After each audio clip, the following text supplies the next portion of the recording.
Hello and welcome to The Kickout, the final word in professional wrestling. I am your host, the Wizard CZ. Joining me, my partner, Never Wrong Nick Bull. Nick, I'll talk to you in a moment, not to shoo you away, but want to throw back. We had the return of our moment of focus on the last edition of Card Subject to Change, and I want to take a moment at the start of this program to hype once more as this airs on social media tomorrow, JT Energy will be doing a TEDx talk at the Capitol Theater in downtown Davenport. It's $22 for general admission tickets. Starts at 5:30, and he is one of, I believe, 8 other people that'll be doing talks here. So I wanna encourage you to go and check it out. And if you can't make it live, I'm sure that it will be put onto social medias at some point in the future once they get everything settled and edited down. But that being said, I had to talk about our good friend Mr. JT Energy one more time. But now, Nick, how you doing, man? I'm doing great. And absolutely want to get the word out there about JT Energy. He does so much for us. A big supporter of the podcast. Of course, he lends the moment of focus in on a weekly basis, and we are so appreciative of him taking his time out to do that. They're always very spot on, and the production are very good. So we love that from JT, and we wish him nothing but the best with his talk on Thursday. But CZ, what do you want to talk about? Well, I think we kind of closed the Card Subject to Change talking about this. We coming off of our reactions to the Bad Blood Premium Live event that WWE presented as we record this this past Saturday, and the fallout from Bad Blood saw Cody Rhodes getting attacked by Kevin Owens after off the air. The only place you can see this is social media. So if you haven't seen it, go check it out. And it's interesting to see where this is going to lead to on the actual televised show. But that leads us into our topic today of social media and rivalries on social media. Yeah, I can see this. I'll look at this from both sides of the aisle, so to speak. I know independent wrestling is very reliant on social media since they don't have like the weekly TV, and I get that. I'm addressing this and looking at this from the aspect of the big boys: WWE, AEW, TNA. Is doing something on social media only. Is it necessary? Is it a risk? And I'll tell you what I liked about it. I liked the fact that it's backstage footage. It wasn't part of the broadcast. So you either have to be on social media for it to come up into your feed, or you have to seek it out, which can be good or bad. You're asking your fans maybe to do a little more than they normally would. But I think for the most part, those fans maybe already follow a lot of the stuff on social media. So it comes up in their feeds anyways. I think why WWE did this, and here's the main talking point I have on this. WWE could control how you reacted to it. Had this happened live, fans may have sided with Kevin Owens. They may see why he's doing this to Cody. There may not be as much empathy for Cody as the way they did it. Kevin jumps Cody backstage after a heated argument, beats him down outside of his bus, throws garbage at him, beats him some more. WWE can control the narrative here in the initial reaction by showing it this way and not having it live. And I think that's kind of the beauty of it. Now, do I want this constantly out of angles on TV where I have to tune into social media? to find out what was said or what's next. I don't want this constantly, but they're trying something a little different here. So I'm going to give them a little room to try something different, make mistakes, see what does good, and grow from that. I like it. I like that they did this. I think it's going to be a cool thing. They can spin it however they want. And for a brief moment in time, a brief time, they're able to control this angle before it goes anywhere else. And I'll add to that, over the last several months, you have seen, or at least I've been paying more attention to social media because particularly you look at the Drew McIntyre CM Punk feud. Drew McIntyre is a social media master, in my opinion, because he went out of his way to post on his socials different things just to poke the bear, so to speak, that is CM Punk. The biggest one that comes to mind is him standing with the scapegoat, Jack Perry. Give me a moment while I cringe. And, the talk about real glass. But no, Punk or Drew standing with Jack Perry, who is known to have a distaste and a dislike for CM Punk. As far as overall though, I don't want to. I agree with you. I don't want this to be an everyday thing. I don't want to have to work for my wrestling entertainment. Because that's what it is. It's entertainment.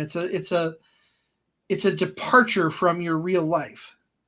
And sure, we're all guilty of being on social media, but I don't want everything to turn over and just be solely on social media with the big league, with AEW, with TNA, with WWE, and what have you. I will counter and say that on the independent front, I love it. Those guys are getting their name out there the best way they can. They're showcasing their talents for cutting promos. I look back to Bridge City Slam 6. There was a heated promo battle between Jared Thumb and Damian Saint, two friends of the podcast. JT Energy, if you don't follow him on socials, he is all over social media. Go ahead and look for him at DJ Click and Play across social media. But they're not the only one. I'm using local examples that we are friends with because they've been on the show. So many more people are very active on social media and putting themselves out there. And I think that's great for them. Yeah, I think it's the norm for independents. You don't have that weekly TV. So you're getting your name out there, you're promoting the event, you're trying to sell tickets, and you're trying to put your opponent over. So social media is very, independent wrestling is very, relies on social media. You have to be social media savvy, I think, to be an independent wrestler and to get your name out there and to keep interest going since you don't have that TV time. A little bit, like I said, it's different here for WWE and AEW, and I'm intrigued. I want to know where this is going to go, and if they try something like this again in the future, how quick is it going to be? Who's going to be involved? How are they going to tweak it or change it? But I just think in that moment where they released it post press conference, you leave it up to the people to decide. Without, I think they want you to feel sorry for Cody. That's how this was shot. Yes. They want you to be angry at Kevin Owens. That's how this was shot. And I think by doing it this way, they can control that. Whereas if this happened in front of a live crowd, there might be a split reaction. Yes. After seeing this footage, you're probably bound to, lean towards the side of Cody for how he was jumped and beat down and had garbage thrown at him. So I think that's kind of what they wanted to do here. And I think it's unique. When I seen it come across my thing last night, I texted you immediately. I'm like, hey, check out WWE social. Something storyline related is going on. It wasn't part of the broadcast type of deal. So it's got people talking. We're talking about it here on the Kick Out. We want to know what you think. Do you think, social media should become a bigger part of WWE, AEW? where storylines take place on social media, where angles like this are shot on social media. Hit us up on socials. Hit up the show. We want to talk about this. We want to hear what you have to say, because the social media thing is kind of like the wild, wild west. It's there, and I think people want to use it a little more, but they want to use it the right way when it comes to like storylines for wrestling. I'm talking about at the top level, not just independents. So let us know what you think. We were definitely intrigued enough about it to bring it up here on the Kickout, and we definitely want to hear what you guys have to say as well. Absolutely. And, I will say this, the Kevin Owens and Cody Rhodes video, there's several out there, more than several.